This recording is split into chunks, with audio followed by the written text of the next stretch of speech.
Dumating na pala ang inorder ko na bahay ni Mingming at saka yung pagkain niya. Kasi nga mga Zay, minsan tinatamad ako lalo na kapag nauubusan siya ng hotdog niya o di kaya manok.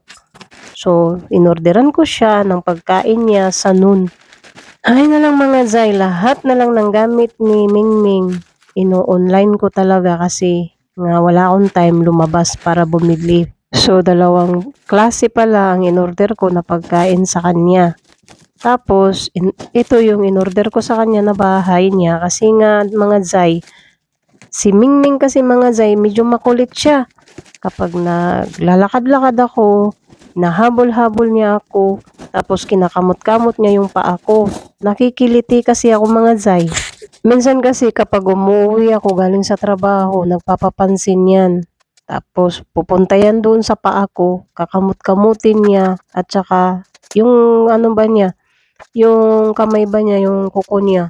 Yun ang feeling ko, nararamdaman ko na medyo nakikiliti ako. Kaya sabi ko, naisip ko na i-order ko siya ng bahay niya kasi minsan kinukulong ko nga siya. Kasi nga mga Zay, ang kasamahan ko sa trabaho natatakot sa pusa. Takot sa kanya mga Zay. Kaya kasamahan ko dito sa bahay, yun din, kasamahan ko din sila sa trabaho yung isa dun.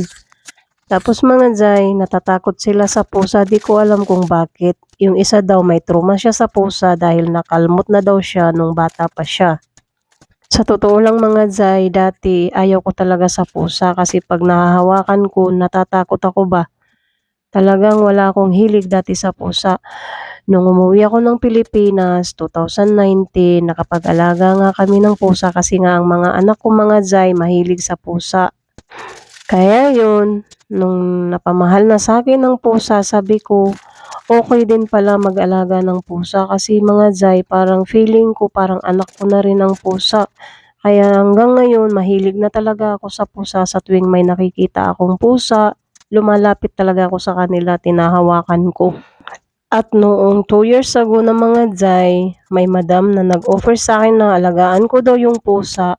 Siya daw yung gagastos sa lahat-lahat, pagkain, yung taiyan niya, siya daw yung maggagastos. So naalagaan ko yun mga Zay, siguro umabot lang siya ng mga 2 buwan sa akin. Pero inuwi ko din kasi nga mga Zay, yung kasamahan ko sa bahay, ayaw niya sa pusa, sinasaktan niya yung pusa ko. Bagong bahay na siya, kulong na. Diba, kulong ka na? Bukas ayusin natin yan, ha? Gawan natin ng paraan na malilinis ko ng maayos yan bahay mo. So, ayan, di mo na ako laging makukulit.